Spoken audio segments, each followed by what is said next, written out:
Halo anak-anak hebat, bagaimana kabarmu hari ini? Semoga kamu senantiasa selalu dalam keadaan sehat dan bahagia. Jumpa lagi bersama saya, Pak Imam, dalam pelajaran Bahasa Indonesia.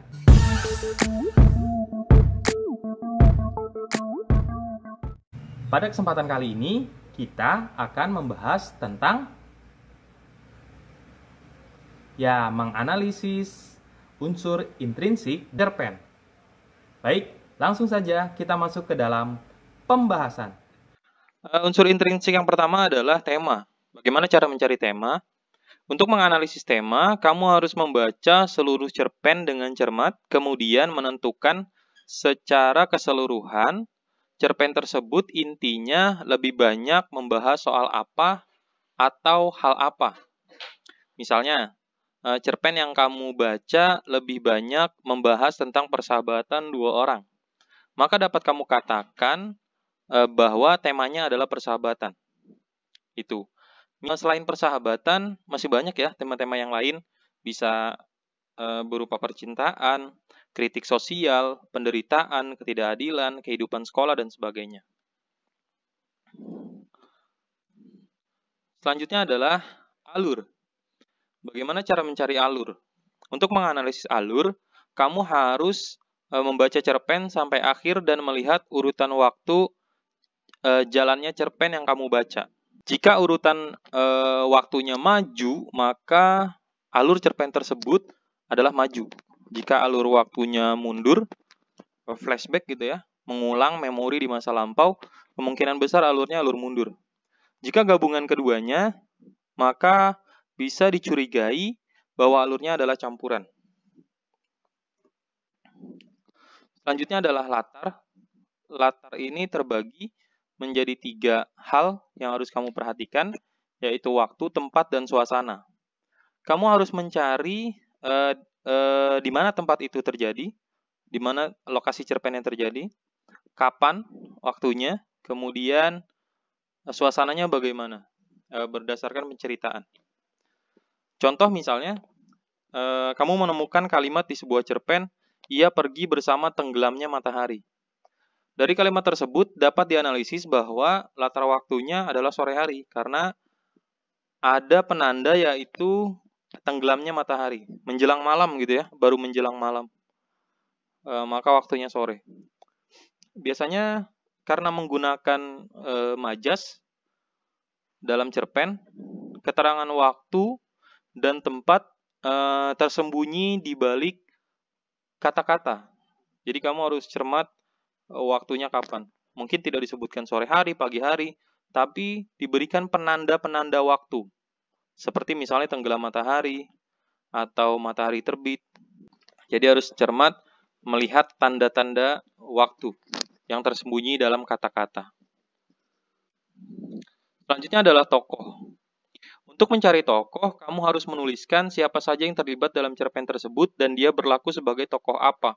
Misalnya dalam sebuah cerita, penulis cerpen tidak menuliskan nama tokoh, tetapi hanya menggunakan kata aku. Maka kamu tuliskan tokohnya adalah aku, si aku itu. Kemudian si aku ini adalah tokoh yang paling sering muncul dan menjalankan cerita, maka si aku bertindak sebagai tokoh utama. Kamu dapat menulisnya sebagai berikut, misalnya aku, titik 2, tokoh utama. Gitu ya. Setali 3 uang dengan tokoh, ada watak. Watak dapat diceritakan secara langsung maupun tidak langsung. Penulisan watak secara langsung berarti penulis langsung menuliskan watak tokoh dalam cerpen. Penulisan watak secara tidak langsung biasanya ditulis melalui perilaku tokoh atau ucapan dari tokoh lain. Cerpen yang bagus tidak langsung menuliskan karakternya atau wataknya. Biasanya digambarkan melalui perilaku atau melalui dialog dari tokoh lain. Di sini ada 3 cara ya. Misalnya, contoh secara langsung. Dina merupakan anak yang sopan dan selalu bersikap hormat kepada siapa saja yang bertemu dengannya. Di sini ada kata sopan, maka langsung digambarkan oleh penulis watak Dina adalah sopan. Tapi ini cerpen yang tidak bagus ya. Kamu jangan menulis cerpen seperti ini. Penggambaran watak secara langsung ini tidak bagus. Ini untuk anak SD, anak TK gitu ya. Kalau untuk level SMP ke atas, sebaiknya dengan dua cara yang di bawah ini, yaitu secara tidak langsung. Contoh secara tidak langsung yang pertama. Dina selalu tersenyum dan menyapa siapa saja yang ditemuinya. Dia tidak canggung untuk salim kepada orang yang lebih tua darinya. Maka berdasarkan perilaku tersebut, dia selalu tersenyum dan menyapa, salim kepada orang yang lebih tua, maka bisa kita simpulkan bahwa wataknya sopan. Selanjutnya secara tidak langsung yang kedua, yaitu melalui dialog antar tokoh. Contohnya, ini ada kalimat langsung, aku senang sama Dina.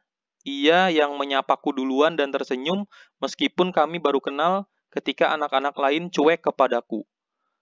Saat menyapa pun suaranya lembut sekali, ucap Rina kepada Anto. Nah, kita ketahui bahwa watak Dina itu sopan dari ucapannya Rina, dari perlakuan Dina kepada Rina dalam dialog tersebut. Nah, kalau kamu membuat cerpen ingin menggambarkan tokoh utamanya, watak dari tokoh utamanya, gunakanlah kedua cara ini ya.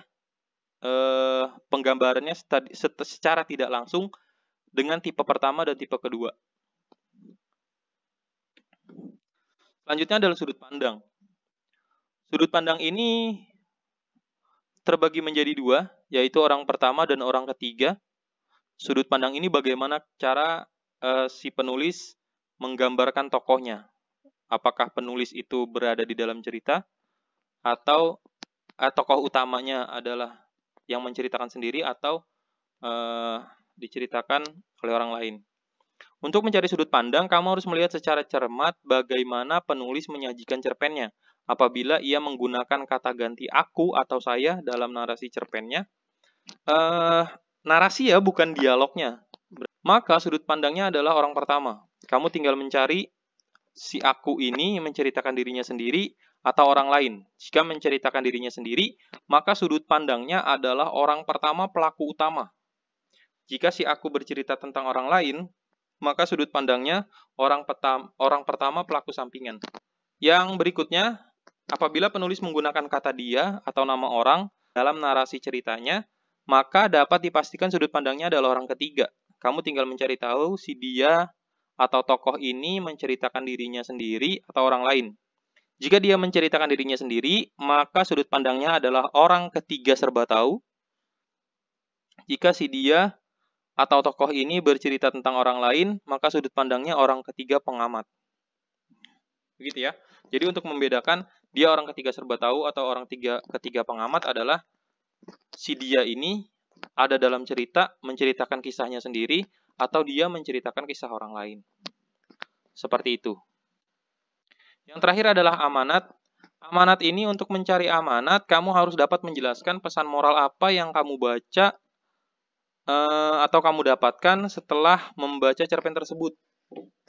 Ya, setiap membaca cerpen pasti ada hal yang mencerahkan pikiranmu, memberikan hal baik atau pesan moral, maka itu adalah amanat. Kamu tinggal menulis saja. Baik, demikian pembahasan kita pada kali ini. Semoga apa yang tadi kita bahas bersama dapat membantu kamu untuk menganalisis cerpen dengan baik dan benar. Jumpa lagi dalam pelajaran berikutnya. Sampai jumpa.